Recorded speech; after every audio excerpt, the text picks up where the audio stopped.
Frații mei, câteva minute mai vă rețin la solie, pentru că eu cred că este necesară o solie.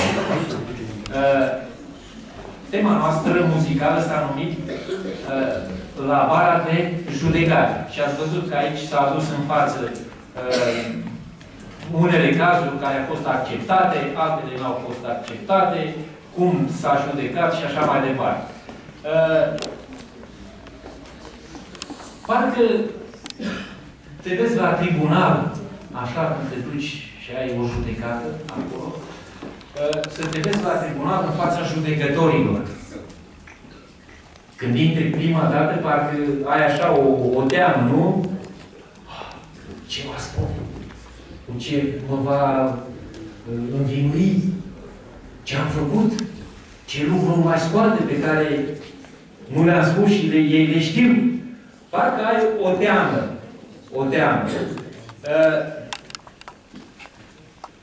Întrebarea pe care aș pune eu, după ceea ce am auzit, tot acest program muzical, la vara de judecată, vă e teamă de judecată?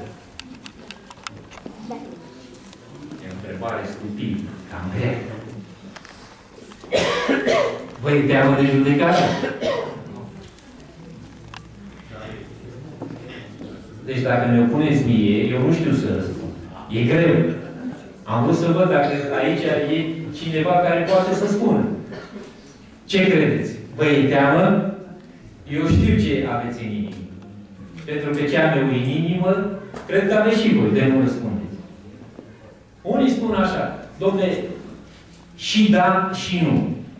Mi-e și teamă și nu mi-este nici teamă. Adică nu mi-e teamă că e la mijlocire, am ca apărător pe Domnul Hristos, dar mi-e și teamă că dacă mă va lua la bani mărunți acolo, înțelegi? Parcă am ceva în spate, unele păcate mai mărunțele, mai micuțe, care nu prea le-am băgat în seamă și nu le-am mărturisit. Și dacă mi le descoperi, parcă mi-e teamă. Ia spuneți, vă e teamă sau nu? În Daniel, capitolul 7, profetul a văzut ziua solemnă în care judecătorul întregului pământ va examina viața și caracterele oamenilor în prezența Sfinților Îngeri. Cartea vieții conține numele tuturor care au intrat în slujba lui Dumnezeu. Lucrarea judecății de cercetare și de ștergerea păcatelor trebuie să aibă loc înainte de venirea Domnului nostru Iisus Hristos. Și acum, din nou, aș pune o întrebare. Spune aici că judecătorul întregului pământ va examina viața și caracterul oamenilor în prezența cui?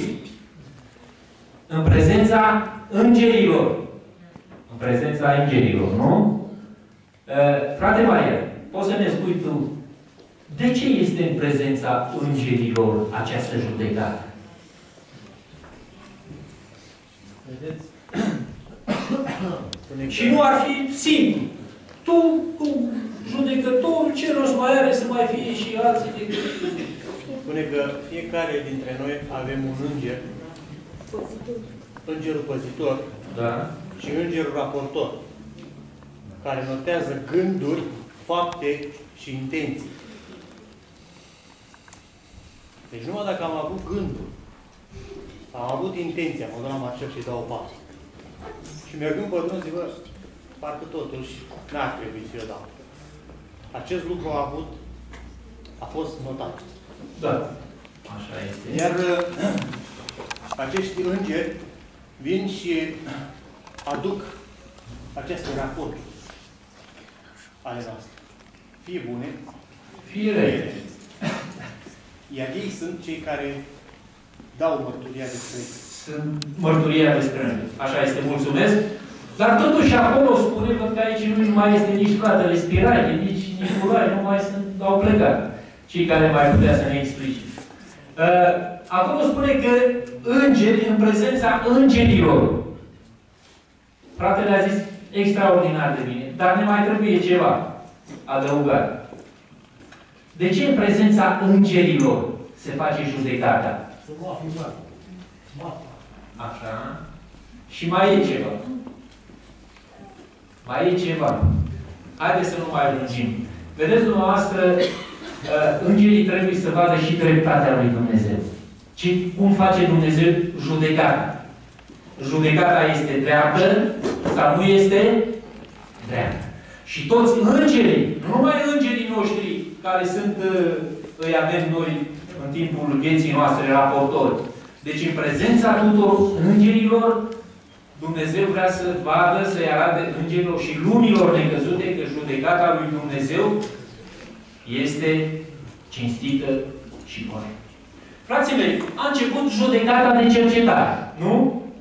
Când a început judecata de cercetare? Nu spuneți aici, nu? Iar acolo în spate, știți? Judecata de cercetare. În 1000? Foarte bine. Bun, mulțumesc. Judecata de cercetare a început în anul 1844. Și când va ajungeți și dosarul meu înainte bării de judecată? Când va ajunge dosarul meu? Frate Mitică, puteți să ne spuneți? Cred că vine de frate.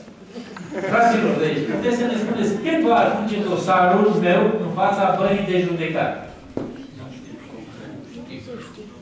Nu știu. Un răspuns. A început cu casa lui Dumnezeu, așa este. Dar răspunsul adevărat este că noi nu știm. Nu știm. Este, după părerea dumneavoastră, e bine sau nu este bine? E bine. E bine?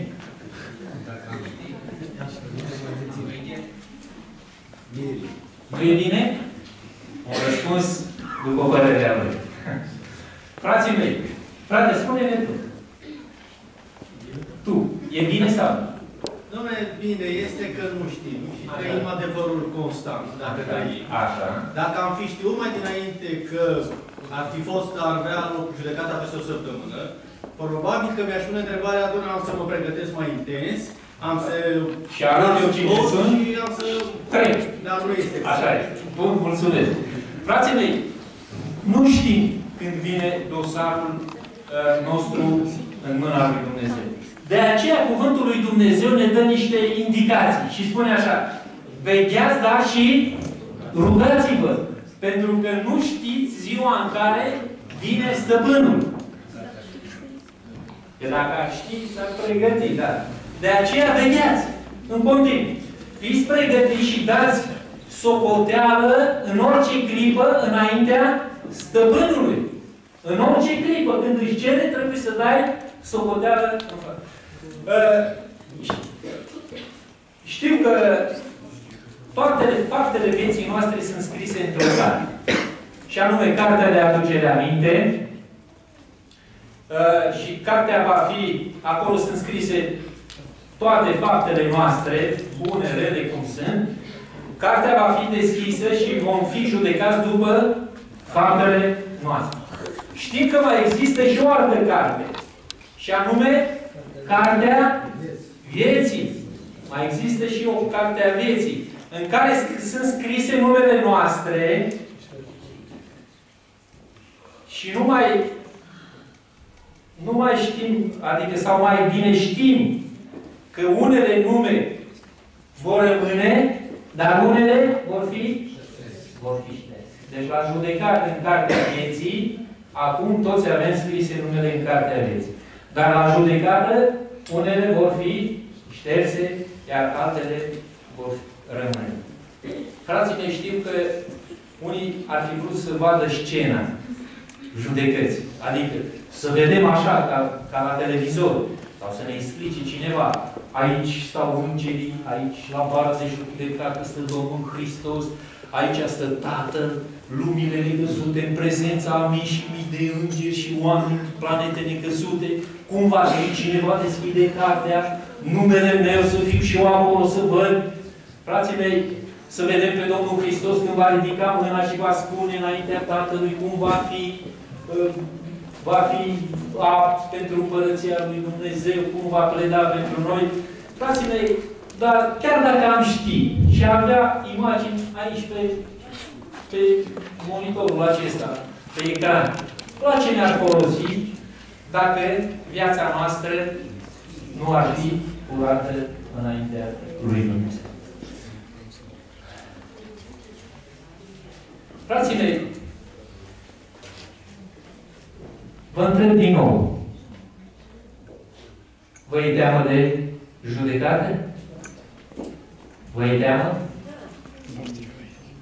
Oricât am spune noi că nu ne abținem, parcă atunci când vine dosarul nostru la judecată, inima noastră se face cât un pulci și rămânem așa. Cum va fi? Exact ca un examen. Ce va la examen? O știi? O-i trece? Nu-i trece? Cum va fi? Frații mei, vreți să nu ne mai fie teamă de judecată? Vreți ca să nu ne mai fie teamă de judecată? Cred că toți ar vrea. Atunci când va veni judecata să nu fie teamă. Frații mei, dacă vreți ca să nu ne mai fie teamă de judecată, acum e timpul să facem o schimbare în viața noastră. Să facem o schimbare adevărată. Vegheați, dar și rugați-vă. Căci nu știi când va veni stăpânul. Și mi-a plăcut foarte mult convorbirea dintre Domnul Hristos și Nicodim. Cum i-a spus? Care a fost? Ia zi, frate, ăsta. Convorbirea dintre Domnul Hristos și Nicodim. Dacă nu vă veți naște din nou, cu niciun chip, nu veți intra în Împărăția lui Dumnezeu. Mă opresc aici, fraților, și aș dori din toată inima să rugăm pe Dumnezeu ca El să ne ajute să facem atât timp cât este har. Încă mai este har. Încă dosarele noastre pot să fie, chiar dacă n-a ajuns în fața judecății, viața noastră poate să fie transformată și Domnul Hristos poate să fie, să spună, apt pentru Împărăția lui Dumnezeu.